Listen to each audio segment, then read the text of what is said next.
नमस्ते दोस्तों, English tracker में आपका स्वागत है। चलिए अंग्रेजी सीखते हैं।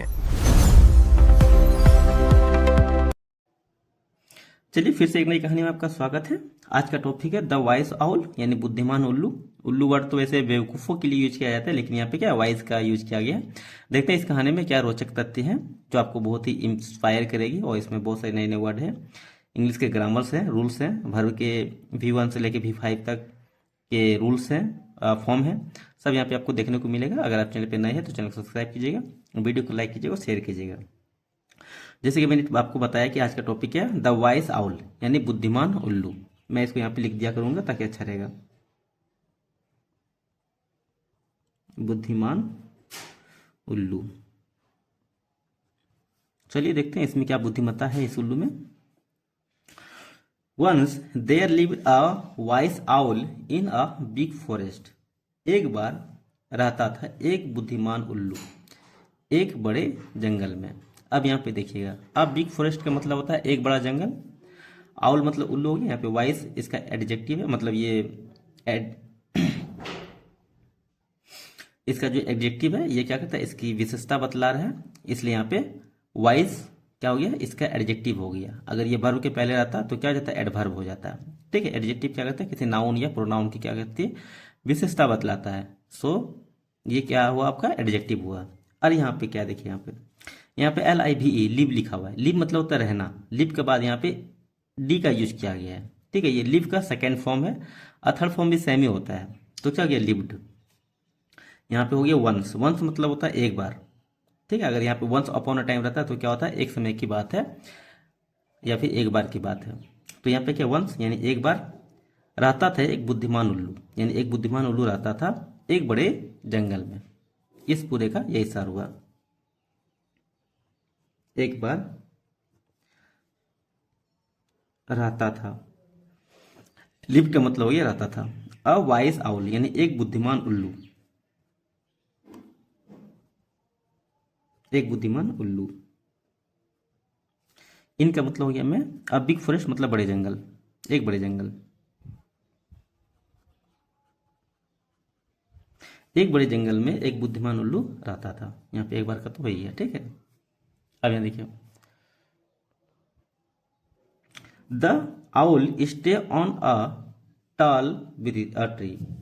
उल्लू रहता था, STAY, स्टे मतलब क्या, रहना होता है। यहाँ पे स्टे का सेकेंड फॉर्म का यूज किया गया, स्टेड मतलब रहता था। ऑन मतलब हो गया पर, ए टॉल ट्री मतलब एक लंबे पेड़ पर। ठीक है, एक लंबे पेड़ पर उल्लू रहता था,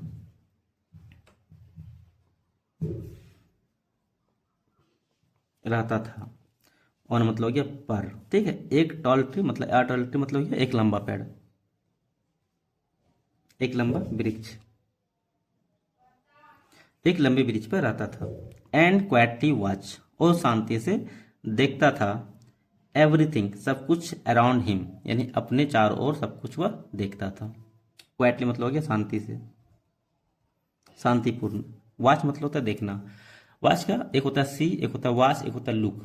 अब तीनों में डिफरेंस क्या है आप उसे कमेंट में बताइएगा, लेकिन मैं इसका यहाँ पे बताता हूँ कि इसका क्या अर्थ होता है। ठीक है, आप किसी भी चीज़ को, खिलती हुई चीज़ों को देखते हैं। ठीक है, आप किसी भी चीज़ जो हिलती हुई नजर आए, जैसे हम क्या करते हैं, टीवी देखते हैं, टीवी के बगल में स्टेबलाइजर रहता है, सेटर बॉक्स रहता है, वो सब हम नहीं देखते हैं। केवल स्क्रीन पे हमारे ध्यान रहती है कि जो चीज़ वहाँ पे हिल रही है, जो मूवमेंट कर रही है, जो पिक्चर है, उसको हम लोग देखते हैं। ठीक है, तो उसी के लिए यहाँ पे वॉच का यूज किया जाता है। ठीक है, उसी तरह जंगल में जो भी हिलती डुलती जो भी चीज़ें हैं उसको वो क्या करते हैं, बढ़िया से देखती है, इसलिए यहाँ पे वॉच का यूज किया गया। अब सी और लुक, आप इसको आप कमेंट में बताइए क्या होता है इसका यूज। ठीक है, वॉच मतलब होता है देखना। तो यहाँ पे वॉच का सेकंड फॉर्म का यूज किया गया वॉच, तो इसका भी मतलब हो गया देखता था। और थर्ड फॉर्म भी यही होता है वॉच्ड, यानी क्या हो जाएगा, वॉच, वॉच्ड, वॉच्ड, याद रखिएगा। एवरीथिंग सब कुछ, अराउंड मतलब होता है चारों ओर, ही मतलब क्या था, अपने। ठीक है, यहाँ पे हिम किसके लिए यूज किया गया, आउल के लिए यूज किया गया। ठीक है, वह अपने चारों ओर सब कुछ देखता था।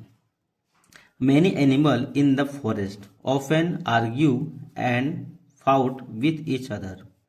अनेकों जानवर जंगल में, ऑफन अक्सर, आर्ग्यू बहस करते थे और लड़ते थे, विथ ईच अदर यानी एक दूसरे से। अनेकों जानवर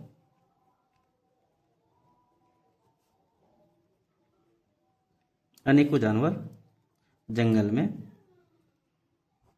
ठीक है, फॉरेस्ट मतलब जंगल हो गया, इन मतलब में हो गया, ठीक है, अनेकों जानवर जंगल में अक्सर, आर्ग्यू मतलब होता है बहस करना बिना मतलब का, ठीक है, बहस करते थे और लड़ते थे, विथ ईच अदर यानी एक दूसरे के साथ, विथ मतलब ये साथ, और ईच अदर का मतलब हो गया एक दूसरे,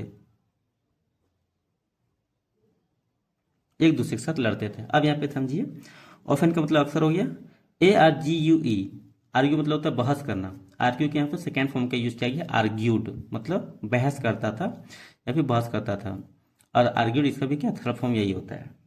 और उसके बाद है यहाँ पे FIGHT, फाइट मतलब होता है लड़ना, यहाँ पे फाइट का सेकेंड फॉर्म का यूज किया गया फाउट मतलब क्या था लड़ते थे, हो गया, ठीक है।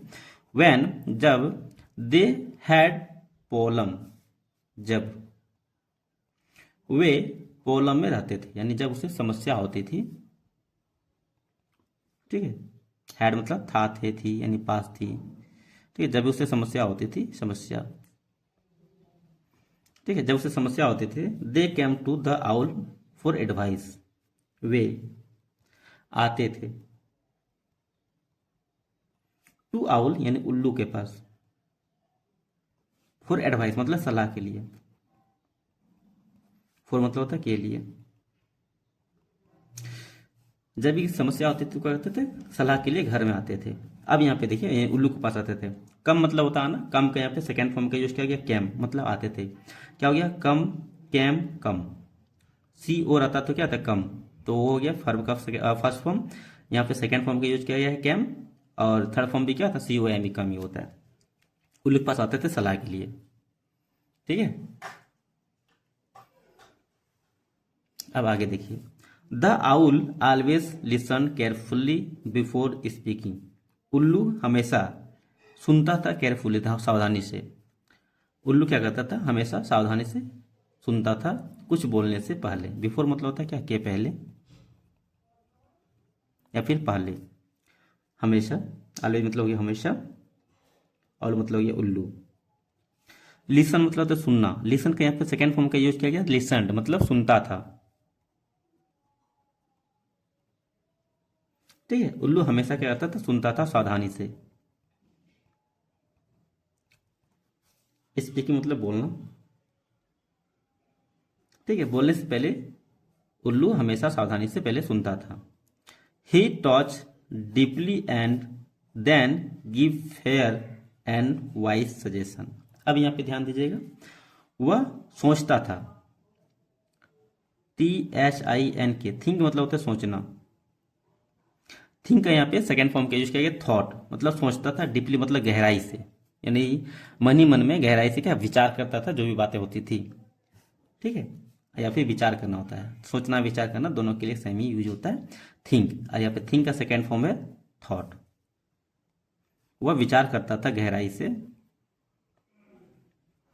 देन फिर give fair and wise suggestion, फिर देता था, गिव मतलब होता है देना, गिव का यहाँ पे सेकेंड फॉर्म का यूज किया गया गैब मतलब देता था, फेयर मतलब क्या निष्पक्ष, मतलब किसी के, अब कोई भी लड़ाई लेके गया कोर्ट के सामने, वो क्या होता है निष्पक्ष फैसला देता है, किसी के वो दबाव आके किसी के फेयर में नहीं देता है, जो सही है वो फैसला देता है, ठीक है, उसी को यहाँ पे बोलते हैं फेयर एंड वाइज, यानी निष्पक्ष और ईमानदारी जो फैसला था, सजेशन जो सुझाव था वो देता था, सजेशन मतलब ये सुझाव, ठीक। आगे देखिए, because of his calm nature, because मतलब हो गया क्योंकि, यहाँ पे बिकॉज ऑफ हो गया यहाँ पे, तो यहाँ पे क्या के वजह से, के वजह से, हिज काम नेचर उसके शांत स्वभाव, उसके शांत स्वभाव के वजह से, ठीक है, या फिर के कारण से, उसके शांत स्वभाव के कारण से या फिर उसके शांत स्वभाव की वजह से, एंड विटसम और उसकी बुद्धिमत्ता, ठीक है, यानी उसके शांत स्वभाव और बुद्धिमत्ता के वजह से, ये पूरा हो गया मतलब, ठीक है, स्वभाव बुद्धिमत्ता, बुद्धिमत्ता, ठीक है, all the animals trusted him, सभी जानवर ट्रस्टेड हिम उसके ऊपर विश्वास करते थे, विश्वास, ही मतलब क्या उसके, ठीक है। ऑल मतलब ये सभी, सभी क्या करते थे उसके ऊपर विश्वास करते थे। They respected the owl and followed his advice. वे लोग यानी वे सब रिस्पेक्टेड आदर करते थे, आदर यानी सम्मान करते थे, आउल्स यानी उल्लू का, और फॉलो हिज एडवाइस और अनुसरण करना, अनुसरण करते थे उसके सलाह का, और उसके सलाह का क्या मानते भी थे। तो फिर क्या हुआ, one day two animal had a big argument. एक दिन दो जानवर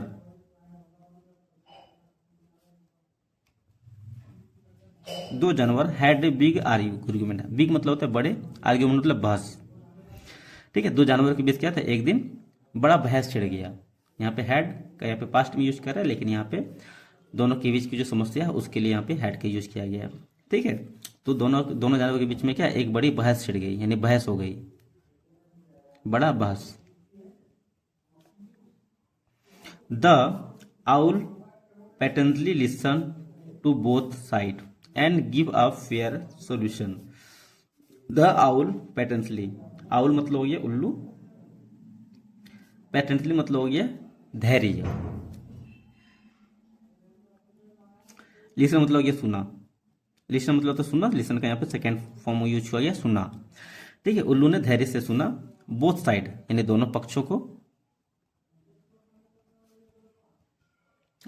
धैर्य से सुना, and give a fair solution, और दिया एक निष्पक्ष सलाह, निष्पक्ष सलाह,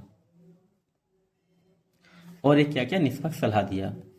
the animal thank to owl and learn that listening and thinking carefully is very important. जानवरों ने धन्यवाद किया उल्लू को, एंड लर्न और सीखा, दैट का मतलब होता है कि, और सीखा कि लिसनिंग एंड थिंकिंग केयरफुली सावधानी से सुनना और सोचना, सावधानी मतलब होता है, केयरफुली मतलब होता है सावधानी से, ठीक है विनोद, सुनना और सोचना, सावधानी से सुनना और सोचना इज वेरी इंपॉर्टेंट, बहुत महत्वपूर्ण है, बहुत महत्वपूर्ण है, ठीक है। अब देखिए यहाँ पे मॉरल ऑफ द स्टोरी क्या होता है, विडसम एंड पेशेंस बिगिंग रिस्पेक्ट, यानी बुद्धिमानी या फिर बुद्धिमत्ता और धैर्य, बिगिंग रिस्पेक्ट, बिगिंग मतलब होता है लाना होता है, रिस्पेक्ट मतलब क्या होता है आदर, यानी विडसम और पेशेंस क्या करती है, आदर दिलाती है या फिर आदर्श प्राप्त होता है उससे, बुद्धिमत्ता और धैर्य से क्या होती है, रिस्पेक्ट मिलता है, आदर मिलता है, सम्मान मिलता है, ठीक है। चलिए वीडियो में यहीं तक, फिर मिलते अगले वीडियो में, यहाँ तक के लिए जय हिंद।